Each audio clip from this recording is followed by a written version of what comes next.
got 14 families dependent on me. He promised to return so that the doctors could stabilize his condition enough to keep him alive until he got back to Detroit. He ain't gonna do shit but smoke more crack. Hello, black hole.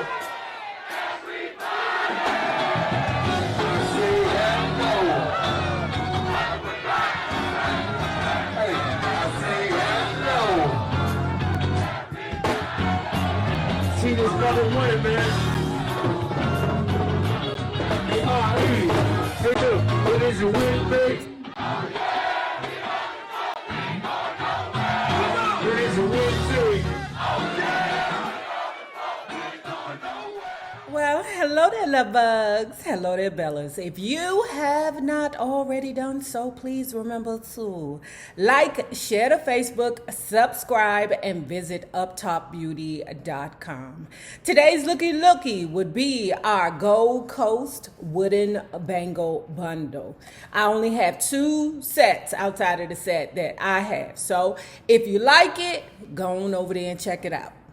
And if you are not already a part of our book club, please hit the Patreon link below and or the join button here on the YouTube. Now, let's continue to talk about, TT's Deliver Us from Temptation, the tragic and shocking story of the Temptations and Motown.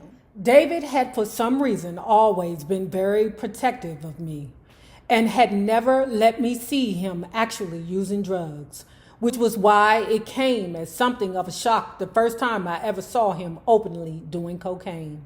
It seemed like he just didn't care anymore. He didn't want to or couldn't stop. It was February 1990 in Baltimore, Maryland, where David, Eddie, and Dennis were booked for a few shows at the Civic Center. We were all on the same floor at the hotel except Eddie, who was in his not speaking mode and had insisted on being separate and taking a room on a floor somewhere above us. Dennis didn't even try to hide the fact that he had made a drug connection as soon as he had arrived at the hotel. I mean, shit, if you want a drug connection, Baltimore is definitely the place to do it. Ooh. David called me to his hotel room on the first day in Baltimore. I found him sitting there with his crack pipe and a plastic bag full of white rocks, all laid out in a full view of anyone who cared to see. David looked terribly ill. He couldn't breathe too well. He was wheezing with asthma, and his face was ashen. Between hits on the pipe, he would give himself hits of his asthma inhaler until finally it seemed like the inhaler just wasn't enough. Margaret, who was there for the show and understood his condition better than anyone, decided it was time to take David to the hospital. At first, David resisted vehemently, but after barely making it through the first night's performance and then staying up doing crack until he couldn't breathe again, he finally gave in and let Margaret take him to the emergency room at around 3 a.m. I kept Eddie informed of what was going on. Margaret sat in the hospital the rest of the night and half the next day while the doctors gave David oxygen and tried to find his veins so they could shoot him up with much-needed medications. They said he was in such bad condition that he was at risk of dying at any moment and wanted to rush him straight into the intensive care unit. But David would not hear of it. He left the hospital with Margaret, got back to the hotel, picked up his crack pipe, and by late that afternoon was unable to breathe again. So we all know that one reckless character where he get out of one situation and then find himself in another. Sagittarians are mostly like that because they are thrill seekers, right? I believe that most street dudes are that, where they gotta have that risk of death waiting in the wings for them at all times. Now, the person like me, I'd be stressed out. You know, I don't want to feel like there's a chance that I could die every day. I need my life calm. But you have those people, I believe they have some kind of undiagnosed mental illness also. But you have those kind of people that thrive off of that thrive off of chaos. Margaret rushed David back to the hospital where they insisted on admitting him to intensive care. Around 7 o'clock, David, who had drips attached to his arms and was hooked up to oxygen, told the doctor, "I'm leaving. I've got a show to do. People are waiting to hear me. If I don't appear, they'll be let down at the fact that you letting this drug, crack, get the best of you." Now, like I said before, I don't have no judgments about nobody and their addictions. I've talked to you guys before about how I definitely have a food addiction. Okay, especially now that I don't eat my cookies, edibles, at night. It's becoming harder and harder for me to stay away from those things that I know are physically bad for me. Listen, David told him, "If I don't do the show, we won't get paid. I've got 14 families dependent on me." He promised to return so that the doctors could stabilize his condition enough to keep him alive until he got back to Detroit. He ain't gonna do shit but smoke more crack when he get there, but Margaret rushed him back to the Civic Center with a police escort and set up a private room for him with oxygen ready in case he should need it. We were all scared he was going to die right then and there. But the second they announced his name, he broke away from us, leapt out onto the stage, and as he became visible to the audience, he did a series of Michael Jackson style spins, landed in a James Brown split, threw his microphone up in the air, caught it, and launched into the song. It was totally Ruffin. After he had been back to the hospital and checked himself out again very early in the morning, David called me to his hotel room. I arrived to find him seated on the toilet, naked. "Okay, Tony," he said. "Listen, baby doll, I don't want anyone near my room tonight. I'm dying. I know it. It's too late. You can't walk me. You can't give me coffee. You can't give me a cold shower. I'm dying tonight, and no one can help me. Take everything. Throw it in the garbage. Put it on another floor. Let someone get in a cab with it and drive 20 miles. Dump it and come on back. But don't come in my room before 10 o'clock this morning. I'm going to be dead in the bed." I wanted to call for a doctor. Margaret wanted to rush him back to the hospital, but David was adamant. "Clean this room and straighten it up because the police are going to be all over here. I'll be dead by sunrise." Who was I to argue with him? I believe that David felt he was dead already. He just hadn't fallen over yet.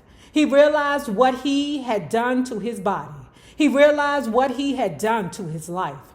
He'd had everything he wanted: women, money, drugs, cars, applause. But he had failed. Inside himself, he knew he had only himself to blame. I called Eddie, who was upstairs in his room and staying well out of the whole mess. He didn't want any part of it. He told me, "Tony, you just better take care of him and his shit. From now on, you work for just him." Clearly, Eddie didn't believe that Ruffin was on his way out. "You just get him to the stage on time and in shape. I don't care how you do it. He's your responsibility." Suddenly, I had a new position: babysitter. So you catch that, right? Basically, Eddie said, "Look, you don't work for the former Temps no more. You work for David Ruffin." Yikes. We waited until morning came, until people started to move around the hotel, and only then did we decide to go check up on David Ruffin. Apprehensively, I knocked on his door. No answer. I knocked again. My heart started racing. I banged on the door. Still no answer. In a complete panic, unlike anything I had experienced, I rushed down to the front desk to get a second key to the door. Let me tell you about this ninja, David Ruffin. Wait, let me tell you what happened, right? TT is panicked. He didn't rush downstairs to the front desk clerk, right? The front desk is full of people because the people are getting ready to check out. TT is like, "Oh my God, There's a dead man upstairs. It's my godfather. You know, Titi like, oh my God, I can't wait. Oh my God, this will take all day. So he pushed his way to the front to talk to the clerk. Look, I got to get inside David Ruffin's room. The clerk is like, you need to go to the back of the line, sir. We got an emergency. David Ruffin could be upstairs, I don't know, stanking. I need a key. The clerk got irritated with him and said, okay, we don't just give away people's keys just because. But if you want a key, won't you go over there and talk to David Ruffin and tell him to give you a key? That nigga over there drinking coffee at a little breakfast nook. Sure enough, there was David enjoying a continental breakfast. He had apparently forgotten everything that had happened the night before. When we went back up to his room, he immediately started looking for his drugs, to no avail. Where's my shit, Tony? He screamed at me as if I had stolen and consumed his entire stash. A week later, we were supposed to appear on a double bill with the Four Tops at the Riverside Theater in Milwaukee. It never ceased to amaze me that the fabulous original Four Tops had stuck together all those years, completely untouched by scandal. I couldn't think of any other Motown group you could say that about. I wondered if maybe the Tops had survived the Motown system because when they joined the company in 1963, they were older guys already well established on the Detroit scene and not so impressionable. David had not shown up for the previous two performances in Madison, Wisconsin. And when he didn't show in Milwaukee, we wondered what we were going to tell the Four Tops because we knew that they were booked for a huge tour of 40 or so cities, and we knew that they were considering taking us on the road with them. In fact, from what we had heard, there was an 80-20 chance that we would get the job instead of Otis's Temptations. Once again, the competition was fierce. I don't understand why the competition would be fierce, because I would want to go see the former Temptations, the lead singers of the former Temptations. I asked people before in a previous video, who would you want to see? The former Temptations, the former lead singers of the Temptations, or Otis and Melvin group? Me, myself, I would like to see Dennis, David, and Eddie. That's what I want to see. I mean, hell, the singer's right there. So, I mean, that would be the obvious choice. That was the Four Tops' obvious choice. But hold tight. Around 4 o'clock, the Four Tops showed up. And luckily, they gave us no time to make excuses for David. The first thing the lead singer, Levi Stubbs, said was, "We know David's not here." How do you know?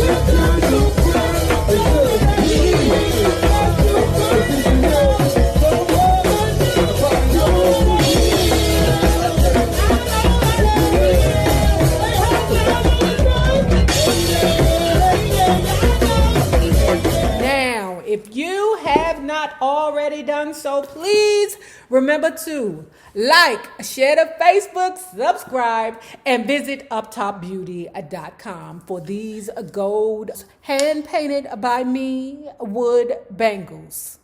Now remember this, the same people that you meet on the way up will always be the same people that you meet on the way down. My naysayers, my patron loves. You babies, have a good one.